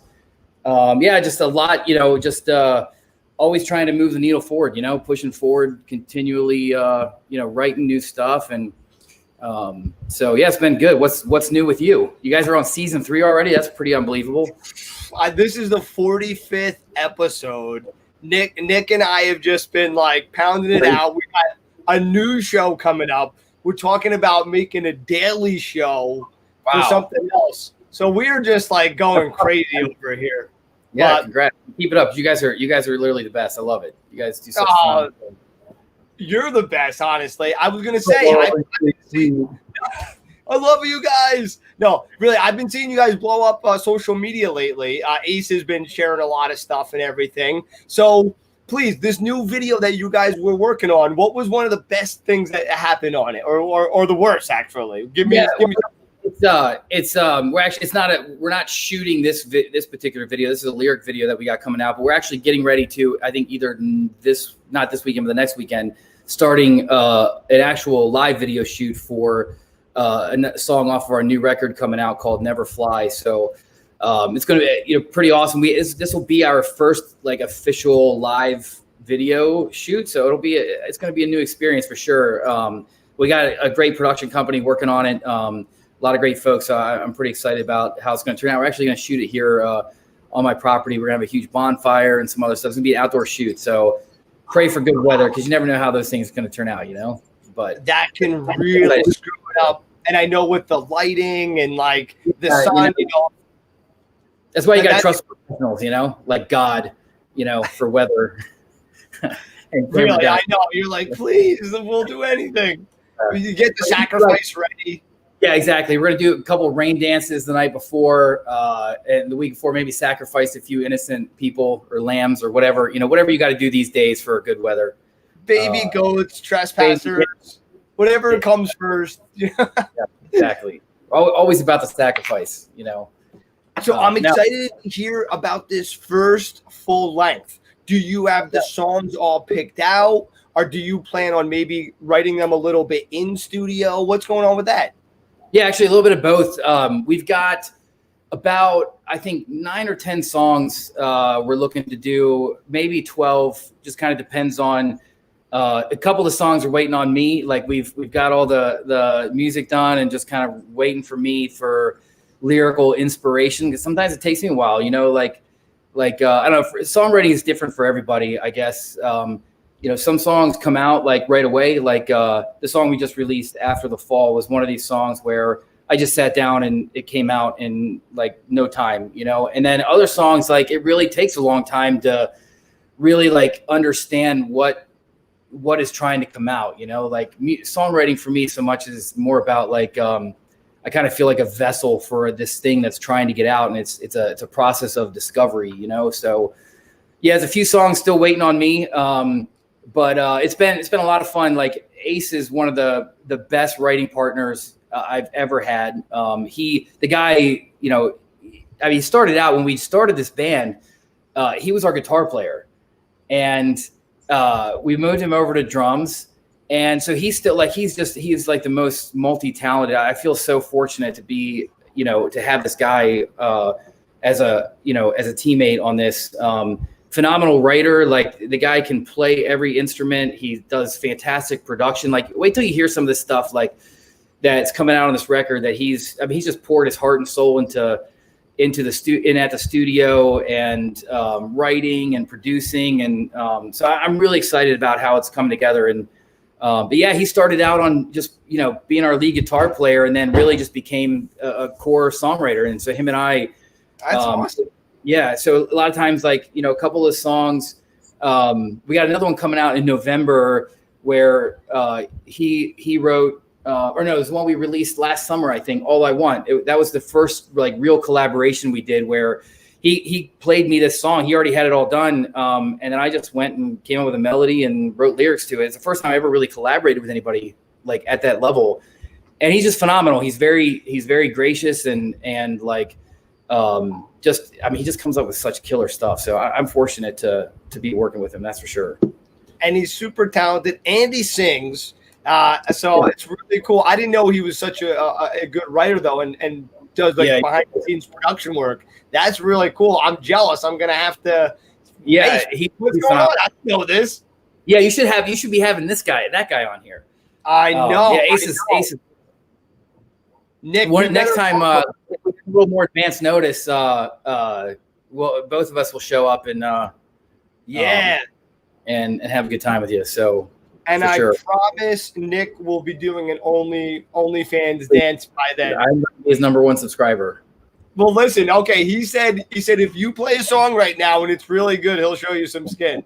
Cool. All right. So I was trying to figure out what I was going to play.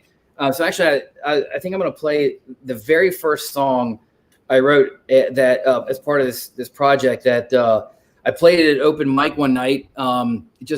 I happened to, me and a buddy happened to walk into this bar I'd never been in before, and Walter and Touw, original bass player and drummer of the band, were there, and Ace happened to be there too. And so I played this song, and Touw came up to me and was like, "Dude, I want to play. That was awesome. I want to play bass for you." And so the band was like born that night. So it's called. That was the first song we ever put out. It's called "Stay." So hopefully it sounds good here live.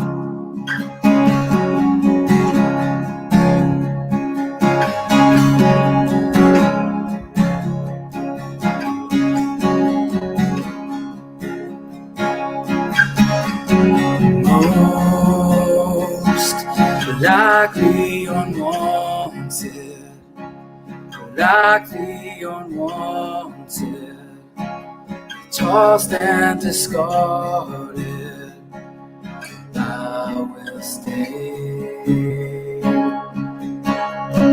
I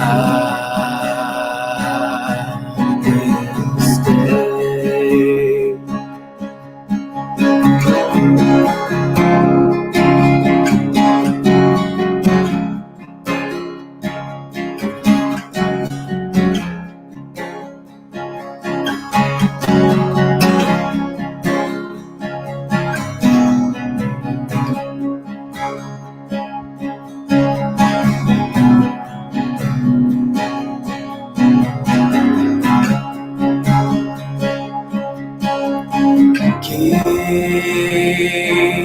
Into deceiving, business believing,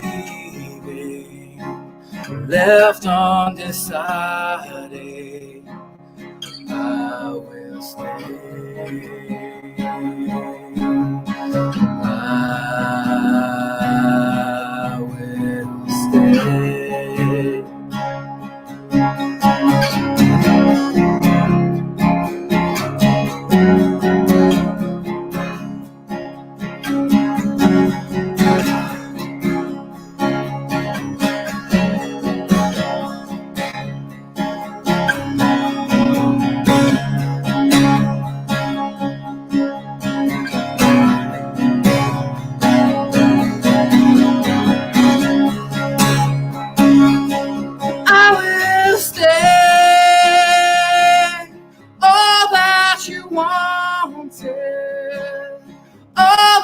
you need it.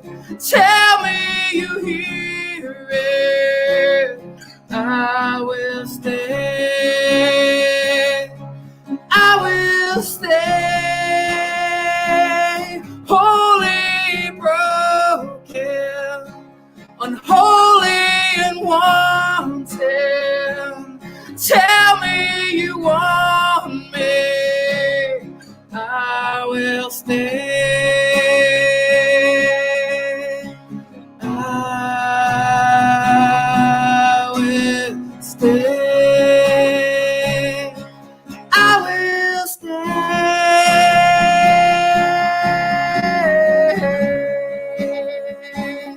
I will stay.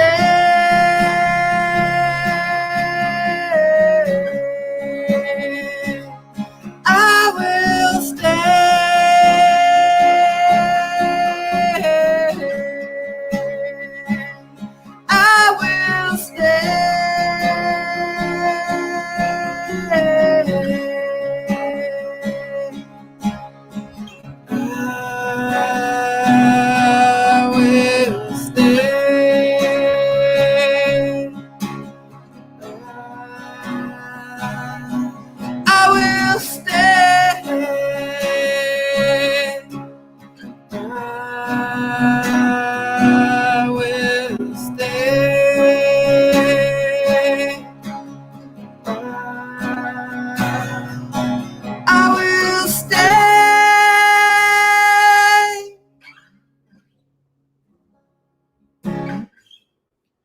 Thanks, man. You're muted again, as always. Come on, Jimmy. Oh my God, I'm always on mute. Okay, bro, I love that shit. Dude, Thanks, man. wow. Thank you. Thank you. Dude, Thank you. You had a lot of great comments, but a lot of them are in your watch party. But Wendy says loving it. Oh, sweet. Ruben said Micah is killing it. But over here we got Grace Goldsmith was saying that she can't wait to see the video. Tamara Acevedo said amazing. Betsy says you sound great. Desi said I love that song. So you were getting a lot of love out there. Wow. I got to bring on Nick the Viking. He's the only one. I can't even talk on this conversation. I got to bring in another bearded wonder. Nick, where are your tits? What the fuck? Oh, sorry. Oh, Is this show? No, you can say whatever you want, bro. Now No, but you should have seen it backstage. I took all my clothes off and threw them on real quick when I heard my name. I took screenshots. Oh yeah, he's got the dirty details. I may be putting my foot in my mouth because I know a lot of PA musicians, but you are one of my top favorite between your songwriting and your singing ability and Thanks, Nick. everything you do in between. Thanks. And That means a lot. absolutely, it's our pleasure. And you were very modest about your recent song and how well it's been doing, because I heard it did get put onto a recent top 20. Is that correct? Yeah, it did. So WNNR 99 WNNR out of Pittsburgh. They do a top 20 every week, and they reached out and loved the song and put it in full rotation, and got added to the top 20 countdown. So yeah, help us debut at number 1. That'd be awesome. Go just pull up the called Launchpad Live Fan Vote. It's a Facebook group, or just check out our Facebook page, The Crowning. It's /Crowning Music. And join. We have a private group too called The Crowning Royalty. So we send a lot of private fans only stuff in there. I haven't shown my tits there yet, but I think I might soon. Get them to number 1, and I will. Yeah. It will show you Nick's tits in there. So definitely sign up, Guys. That is the after midnight party. Don't give away too much right now. That's our new show coming up. Yeah, sweet. It's fantastic. So and it's been getting some radio play and some other stations too around. So we're very excited about the reception. Right now, aside from the radio, it's only available for download at thecrowningmusic.com. So yeah, if you like what you hear, please support us and go check it out and give it a download. And we're constantly putting out new stuff. So we love our fans. They're the best in the world. So. I'll give a shout out to Sarita, who she lives all the way in Brazil, who always tunes in, tunes out, tunes in late, all of her stuff, even if it's 2 o'clock in the morning. She's one of our biggest fans. So shout out to her for all her support all these years. Well, you got a lot of people loving you right now, even more. But real quick, can you show your ink on your arm? We got a request. Oh, sweet. Yeah. So, see, where's the camera? I can't see it on my. There we go. So I got there's let me see, what do I got here? I got an anchor. This is for my wife, and this is the ship, which is me, and then my dad is the lighthouse guiding us through the storm. And then up here is a big old monster, Proteus, who's one of the Greek gods of the sea, who is brewing up a storm. So Will Savinsky he's up at the Fun House up in Tannersville in PA. Best tattoo artist. The guy's phenomenal. He also does a lot of really cool other art besides ink. He does like sculpts, like figurines and shit. The guy's just amazing. I love Tannersville. They got a range up there I used to go to when I was younger. It's fun. But Nice. but real quick, what are you doing on October 24th? You tell me. Oh, Nick, October Party 24th. time. Should we get an opener, a little acoustic club? Anyway, Yes, you should. all right, I'm going to bug you later. We do have to run, but real quick, I know we just said all your stuff, but just say one more thing again that they should go check out. Yeah, just go to thecrowningmusic.com. You can find all of our social media links. You can download our newest track, or at Crowning Music on all of your all the social media sites. So just do at Crowning Music. We're also, like I always say, at all of our shows, we're also available. You can find us on Grindr and Tinder and all of the other things too. Just at I Crowning love those Music. pics. Yeah. Those are my favorite ones. Well, Yeah. you are freaking hilarious. Thank you so much for Thanks coming for having on. me, guys. Yeah, I always love being here. Always a pleasure to talk to you. We're getting you and Ace on real soon. Let's do it. All right. I'll catch All you right. later. Everyone go check out The Crowning. Do it. I'll see you, See you bro. guys. I love that guy. Micah is the man. Nick, all right. We got a special segment. I'm really excited. We're doing something new here. So we got one of our old friends coming on. Well, old, young friends. But we've known him a long time. I used to do a little thing with him back in the day called Behind the Barricade for a minute. Now we're bringing him in. Hopefully we're going to be doing something a little bit new. So let's welcome from one of the last, John O'Connor, the one and only. Oh, it feels so good to be back. Welcome. Yes, I missed nothing. Still a bunch of laggy musicians. Fucking Jimmy James with his mic being off. Seriously, was it season 3 or season like -5? Yo, if I mute myself one more time, oh my God. Well, listen, dude, this is what I'm stoked about. You are here. We are bringing people the mother effing news, dude. Language. I know. I don't need, it's not my fault, Watch your fucking mouth, huh? We have kids watching. we do it. That's true. So Full I got disclosure. 2 articles here from you, John. The rock stars or the MC? Which one do you want to go to first? We'll do the Rockstar. Why not? All right. I love it. I'm pulling it up right now. You want to preface it real quick? Yeah, so it's basically a bunch of rock stars and their views on the Rock and Roll Hall of Fame, and about the bands that were snubbed for a whole bunch of years and are still snubbed, and how questionable acts are in the Rock and Roll Hall of Fame, which technically isn't really rock and roll. Yeah, like isn't Madonna in there? That sounds about right. Yeah, there's a few different Yeah, pop acts.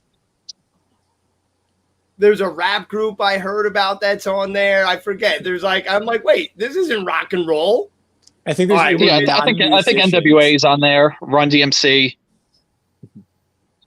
All right, so we got the article, Rock Stars versus the Rock and Roll Hall of Fame. All right, so I'm going to read a little bit. The Rock and Roll Hall of Fame has been a controversial institution for decades, with many musicians speaking out against the hall, putting money ahead of music for its inept voting body. Watch these musicians, some of whom were actual Hall of Fame, publicly address the Hall of Fame. Well, we're not going to watch it. Motley Crue's Nikki Sixx from Rock Hall told the band they'd never be inducted. Do you think Motley Crue deserves to be in? Yes. 1000% yes. And Nick, what about you? Absolutely. There's no question that they deserve to be in. What do you guys think is the reason? I think they were one of the bands back in the day that really pushed the envelope. Just like Ozzy Osbourne did back then, they were a little more controversial when they were live, and their music stuck so much that it could even be relevant today.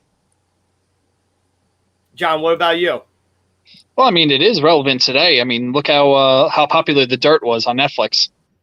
I mean, Exactly. fucking Machine Gun Kelly put out a rock album, and it could be #1 this week. That was a great movie, by the way, too. If Oh, it was great. The book is a hell of a lot worse, but the movie was good. Do you have a favorite scene? From the movie, not really. But in the book, there was there was something. I believe it was Tommy Lee was going out with, I want to say, Heather Locklear at the time, and they were about to meet up, and him and Nikki Sixx decided to what the youngins call tag team a broad, and to get the stench off of their genitalia, they each put their dicks in a burrito. Now that should have been in the movie. That would have been funny to see. What everybody at home is wondering, was it the same burrito? Yes. Oh. All right, Nick, we are never doing anything like that. So get your dust out. Never say never. Justin Bieber said never say never. God damn it. We're playing that song next, actually.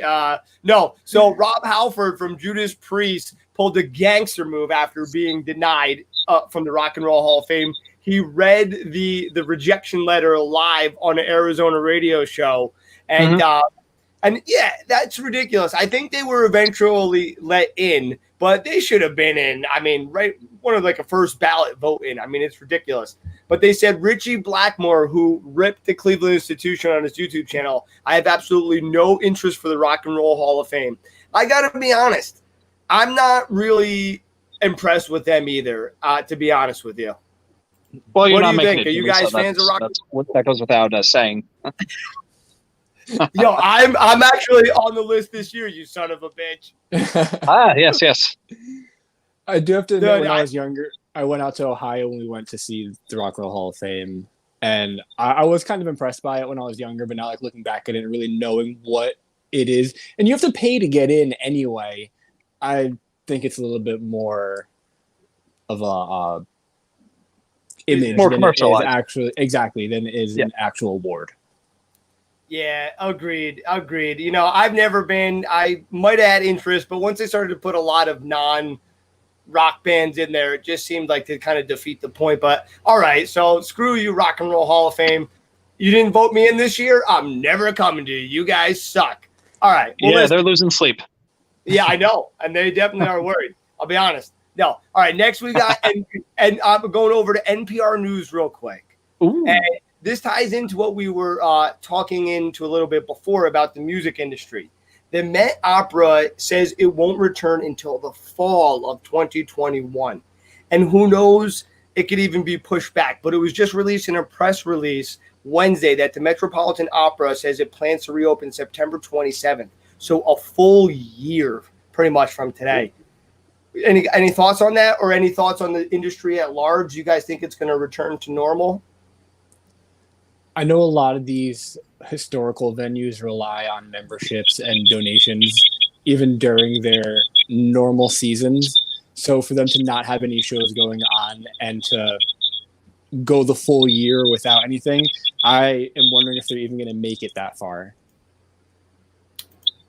Yeah, I don't know. There's a lot of different groups out there that I'm like different venues and owners that aren't going to make it.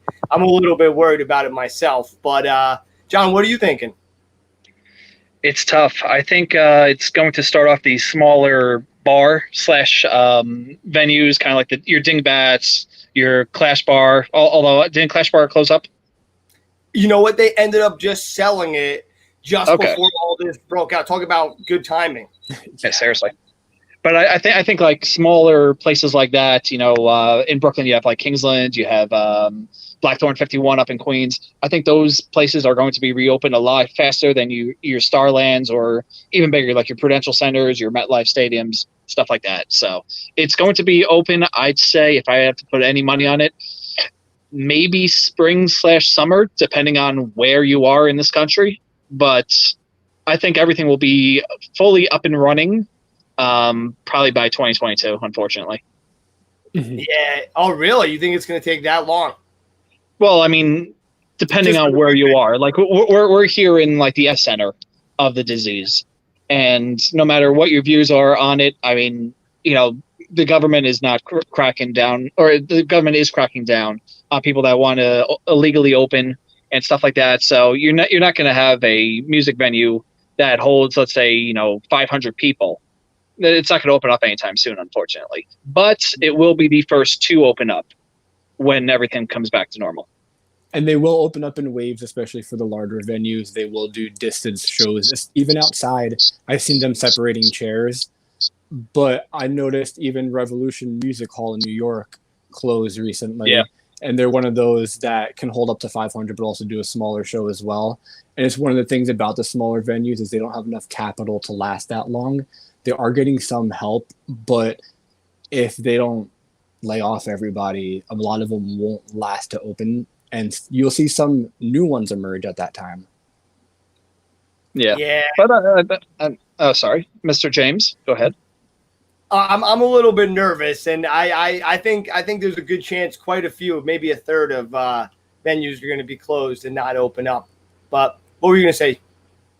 I was going to agree with you there, and then also for bands like us, we're going to have the opportunity of a lifetime.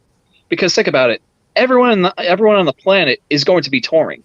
When everything opens up, you're going to have bands from big to small are going to be playing places. Let's take New York City for example. You know, there are hundreds of venues in New York City. So if, let's say, you have Trivium at Irving Plaza, but you have Bullet for My Valentine at PlayStation Theater, what's going to be the deciding factor? Local bands. That's where I'm going to be. I'm going to get a huge following from that because I'm going to be playing venues that I'm not normally going to be playing. You know, I'm at this level where I'm at now, I shouldn't be playing Irving Plaza, but I have a good feeling that when all these tours come through, I'm going to be playing these big-ass arenas, or big-ass venues, excuse me. Let's not get ahead of ourselves too much. Rock and Roll Hall of Fame, next up. Here he comes. One of the last. And people are going to be so excited for these tours because so many people canceled the full tours that they're going to come out to all of these. Yeah. Absolutely. All right, listen, I want to get into the good shit. When you sent me this article, I can't believe it. It's pretty amazing. So it's about Mariah Carey, who I used to have a little crush on growing up because she was just a little. She had, yeah. Well, she did that Unplugged back in the day, and A, she's a phenomenal singer, and B, she was absolutely beautiful. So it was easy to fall in love with her as a young gentleman. Then, what hot takes there? I mean, wow, she's a great singer and she's beautiful. Jeez. Woo! Wow, I don't know who's going to agree with you on those statements. Wow. Yeah, well, I'm trying to be controversial here. Yes. What's your controversy today? I don't know, but the story about how her and Eminem hooked up was kind of weird and very controversial. When was that? Apparently, right when Mariah was breaking out and becoming the megastar she is today. Apparently, her and Eminem hooked up, according to him. According to her, it didn't happen, but according to him, he provided such interesting details. I'll tell you that much. All right, I'm going to have to look it up. I think we all are after this. But let's get into the article. Mariah Carey made a secret alternative album, and it's full-on 90s grunge. I'm going to start reading it in a second, but this just came out today. What were your initial thoughts? I think, honestly, I think she pulled a Garth Brooks. You remember when Garth Brooks had that alter ego, and that just fucking bombed? It was so bad. That was a while ago now. How long ago was that? That was probably around the same time as this. Okay, so yeah, all right. It was like mid to late 90s, where he'd had that weird like emo haircut before it was a thing. And what was the name? It was like some weird porn name, kind of. What was that? Oh, shit. It didn't bother me. Yeah, but it was something like really out in the blue. You're like, really? Okay. Yeah, but the music sucked. Garth porn. All right. Yes, So let Garth me porn. Yes. get into the article. Yes, it's true. Pop music's biggest diva, Mariah Carey, actually made an alternative album in the 1990s.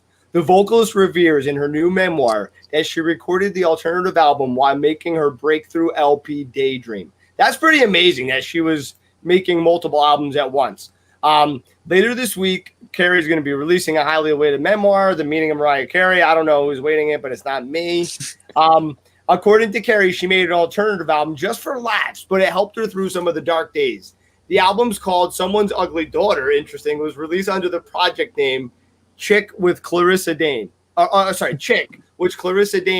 Carey's roommate at the time, performed lead vocals on. Now, listen, I just want to tell you a story, too, a side note.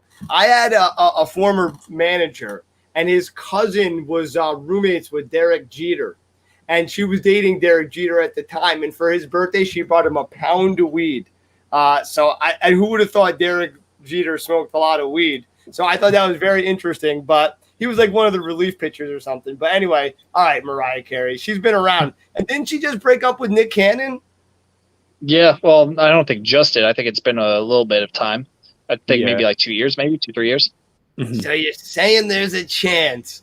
All right. So I wonder what this album, fun fact, I did an alternative album while I was making Daydream. It got me something in my dark days. We heard this. Shout out to my friend Clarissa, who performs the lead with me as a hidden layer. I wonder what this sounds like.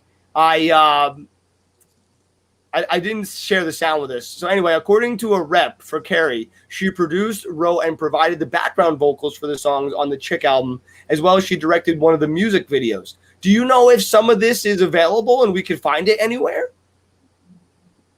I'm not sure, but I think the next paragraph that you had said it's not available. If you want to go back to that really quick. So someone's ugly daughter is not available on streaming services. However, a few songs have made their way onto YouTube over the years. Demented and Malibu are from the album and have been on video sharing platforms for nearly a decade. In Carey's memoir, she further shares that she would pitch the alt-rock songs to her band and they would record the songs immediately. I'd bring my little alt-rock song to the band and hum a silly guitar riff, she says. They would pick it up and we would record it immediately. Now, I got to be honest. I am actually going to check that out just to see. I should have had one of the songs prepared. But, we're on season 3. By season 4, we'll have our shit together. But preparation in the Stereo Joe show does not exist. Nah, fuck that. We're just here to have fun. All right, no, I know what, Nick, I do appreciate it, but I actually want to get to on this day and start hitting a bunch of we got a bunch of things that happened today on today's date. So let's get to them real quick. I gotta share it on this day. We got I can't wait for that. Here we go. That's day. I know. I'm excited, actually. We got a little video coming up. Okay.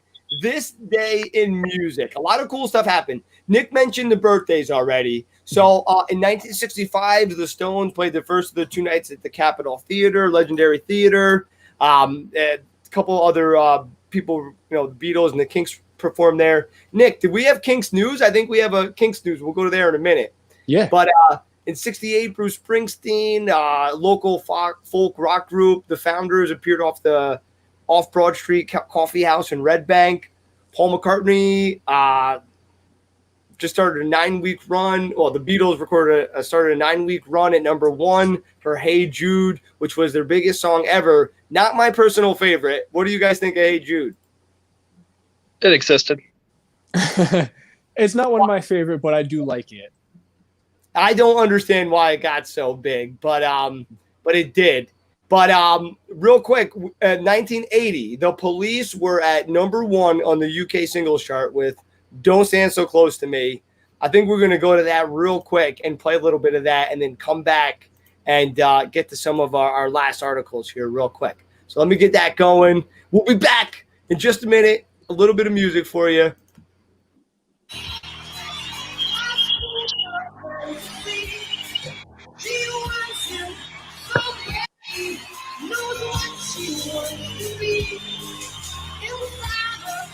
There's love, this girl and no man.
All right, I love the Police. I actually got to see them in concert, and they were really awesome, really exciting. What do you guys think of the Police? Fans, yay or nay?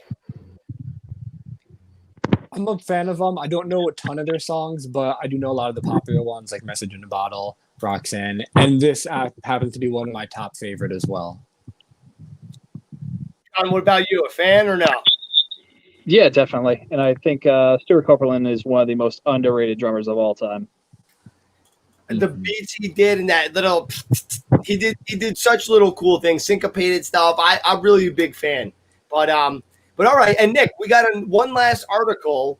This is or we actually might have more than one last one. I'm not sure, but let me see. This is You say one of the last? one of the last.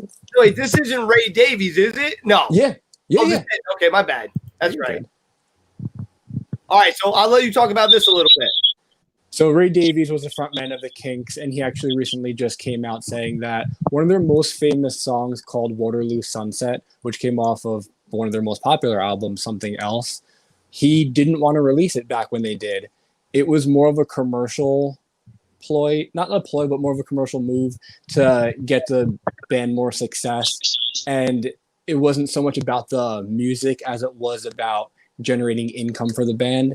And he wished it was really more just about doing it for the music.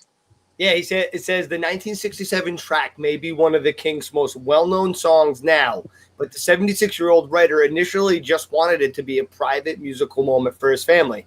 He recalled, I got my family together, my sister was over from Australia, and there was Jackie, my niece, and a couple of my nephews, and I played from the acetate of it about 20 times. I said, that's for us, and I don't want it to come out. It was so important to me, I didn't want it to come out.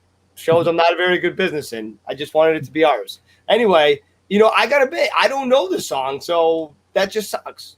It was written about his sister and her boyfriend at the time, and that's why he wanted to be a little bit more personal, because it was something that was close to him, and it ended up being such a hit. I guess you kind of have to weigh that out if it's worth it.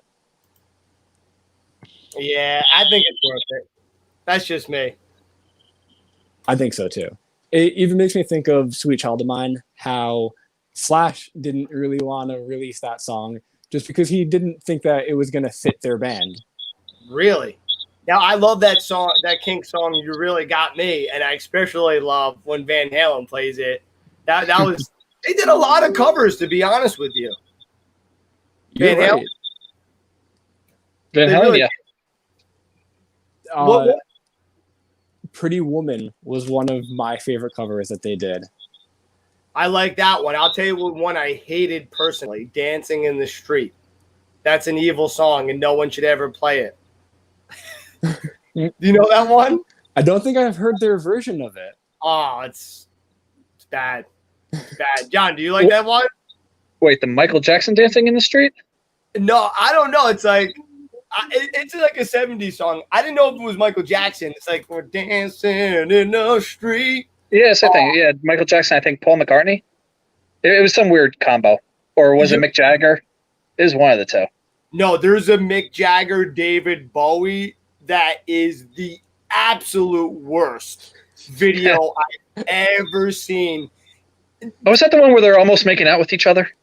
Literally. And it's like Yeah. the worst production, the worst dance moves you've ever seen. I wish I could remember because I'd put it on right now and get the strike against this just to show everyone how bad it was.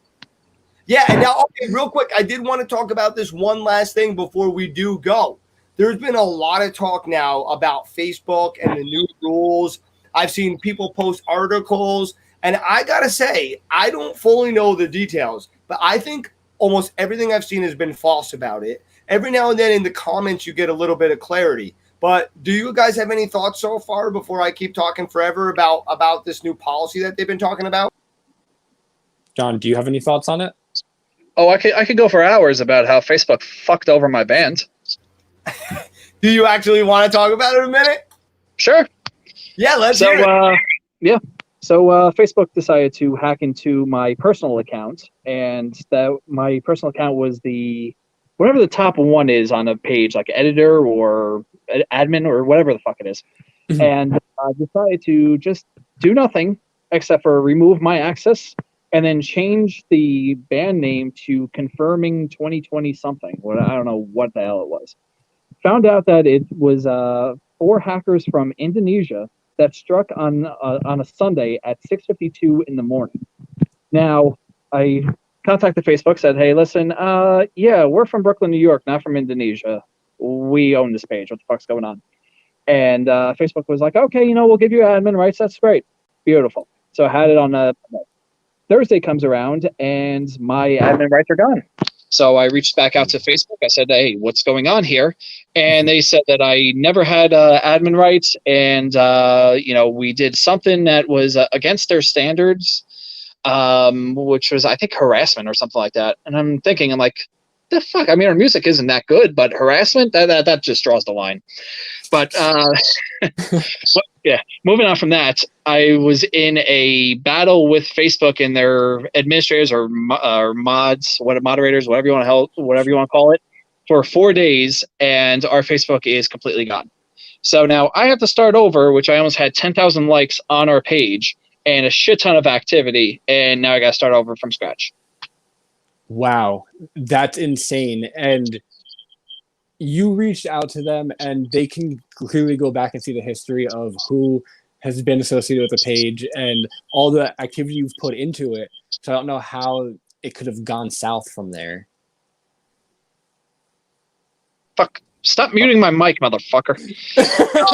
I'm on a rant. No, I'm just kidding. Yeah, but you could go onto our Instagram page, instagram.com/one of the last band, and we have all the correspondence with what we were doing with Facebook. And the page was called Confirming Page Identity Recover 2020.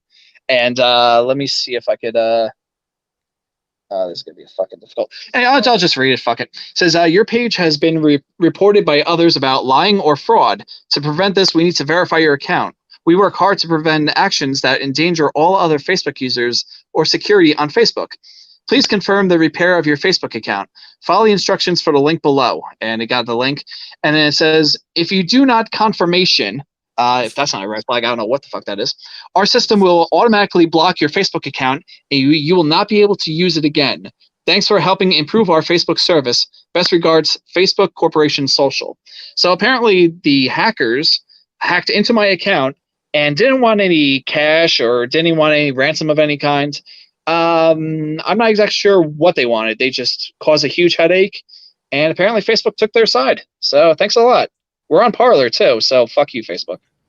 Yeah, that really sucks. And it goes to show everybody that all the work you put into something doesn't mean it's safe. Have it somewhere else. Go to a couple different places. They're getting stricter than ever now. So with these new terms, I'm just muting you real quick as the feedback.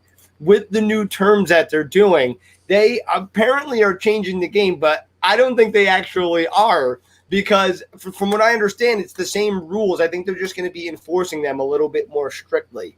To my knowledge, you can still do live streams of your own music. It's just that if you're going to play copyrighted music, you have to have the rights to it. And if you don't, that's where the violations can occur. So, for instance, if we want to play your music video and you have it copyrighted, we might get flagged for it. Now, they already do this, but they just mute the video. So I don't know. I don't think there's a real difference personally, other than they're letting you know we are going to be a little bit more serious about it. Is that what you guys think, or are you hearing something different?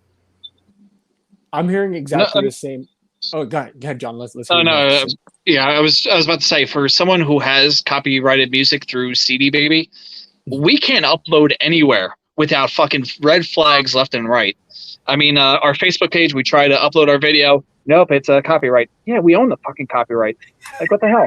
YouTube, the same thing. Like, CD Baby really fucked us over, and that's why we're going to go with TuneCore with our next couple of releases, whenever the fuck that may be. But yeah, going back to what you said before, Jimmy, with having different information on different websites and stuff like that, our biggest savior so far is our personal website, and not to plug again, but oneoftelastband.com. But that website, we could put basically anything on, and it's not going to be taken off. We have it through Squarespace. They've been awesome, and I highly recommend every band out there just throwing a few bucks into it and creating your own thing, creating your own website. Get that URL down, get your website going, and you could put literally almost whatever you want on there. That's what I've heard is a great way to go about it. They can't take that away. You use the other sites to funnel them to your website, and you kind of have the direct contact through email and through maybe text and other things. There's a conspiracy theory going on out there that Zuckerberg is an alien and Chucky is his dad. I can't confirm this. No, but who did I hear actually Zuckerberg was actually really related to? I don't think he's a Rockefeller. I don't know if he's a Rothschild, but I heard some like crazy theory that he's related to someone else and like one of the families and like all this crazy stuff. Like a Bilderberg? I don't know, but did you guys, like possibly part of that. But did you see the new Facebook, the social, whatever it is, the new thing out on Netflix, the new movie, The Social Experiment or whatever the hell it is? Oh, no. Dan had mentioned it the other day, but I have not gone to check it out yet. John, you hear about this or no? I heard about it. I haven't checked it out yet. I watched it last night. I wish I could remember it. It's The Social Experiment or something like that. But it was all about how, inadvertently over time, they were able to start really manipulating people through being able to predict what they're going to do in the future or what they would be interested in looking at. And then they could slowly start to steer them. And ultimately, they were trying to make it as addictive as possible so that you would spend as much of your time as you could. And they had quite a few people. The dude that co-created the like button on Facebook, to one of the head guys at Twitter. I mean, they had a whole bunch of different people. The one guy that was on Pinterest, I think he was the CEO at one point. You mean the Stereo Joe show? That's right, Dan. But anyway. Oh, wait, hold on. The only social experiment I want to see is the Stereo Georgie. Yeah, I am down for that. John, are you in? Well, who am I going to be in? Whoever left. No. What a delayed reaction. Holy shit. Yeah, no, Nick, you want to take that answer over? I'm out of here. See? Seems like Jimmy's on his way over. Yeah, really. I volunteer, Ashley. No, I'm joking. Anyway, I'm going to get killed now. She's actually on her way over here actually right now to kill me. But she's really coming to hang, but she might kill me now. But anyway, all right. This was fun. Facebook sucks. Anyway, so that's that. John, thank you so much for coming on. I really appreciate you coming on. We're going to get you on again real soon, and we're going to talk about this and make it even better. I really appreciate it. We're excited to see what the future brings. Nick, what do you got to say, buddy? John, you brought some really interesting stuff tonight. I was really impressed with the diversity of the topics. And honestly, I'm really excited to see what this segment brings. Dude, freaking should be a lot of fun. Mariah Carey alternative album. John, you're like the gold miner over here bringing shit. And John, we'll leave you with some final thoughts. What are you thinking? Well, how much time do we have? Because I could go into a huge diatribe right now about a subject that has nothing to do with anything. Can you give us 10 seconds on this subject I'm about to put up? 10 seconds, yes. We need to see Nick in his heavenly body with the hair that just comes right up to the navel area. And there we go. And now, are you clean shaven, Nick? Is there some bush downstairs? I asked the tough questions. All right. This is getting still heated now. All right. Listen, you want the answer? Come into our OnlyFans, Stereo Joe. Yeah, it's only $5 a month. You will get unlimited access to Nick's body. Easy enough. And Dan says, I'll throw some dollars. We know you will, you son of a bitch. Who knows what you're doing to our video? That bastard. I love it. Anyway. Yeah, that was a bad decision by you guys. Letting him do everything. Jesus Christ. We gave him full creative control. But in case anyone was wondering, Nick does manscape. Okay. Now we're definitely getting FCC complaint right now. This is getting too pornographic. All right. John, take it easy. I'll catch you later, brother. See you. Thanks for coming on. Of course. That was John O'Connor from One of the Last. You can't find them on Facebook because Facebook is okay. We love you for our show, but for them, they stink. Anyway, check them out on Instagram or go to their website. That was the best place to find them. Nick, did you have fun today or what, man? Oh, I had a blast. I've been missing this. Like you said, it's been a month, and I felt a little rusty at first just because it's been a while since being in front of the live camera. I'm used to being able to edit myself. So I'm loving it, man. It is. It's good to be back, and we really appreciate everyone for tuning in again and showing us so much love. I'd like to take this next moment to bring up KY Jelly. Great for all lubes, all moments. You don't want to get dry. It's no fun for him or her or him and him or her and her. Guys, make it wet, make it wild. KY Jelly for all your sexual fantasies, desires, and things. Pew Pro. I know. I missed you too. I don't know. I don't think we can go up from there. Guys, signing off for Nick and Jimmy. I love you. This is Stereo Joe Show. Thanks for tuning in.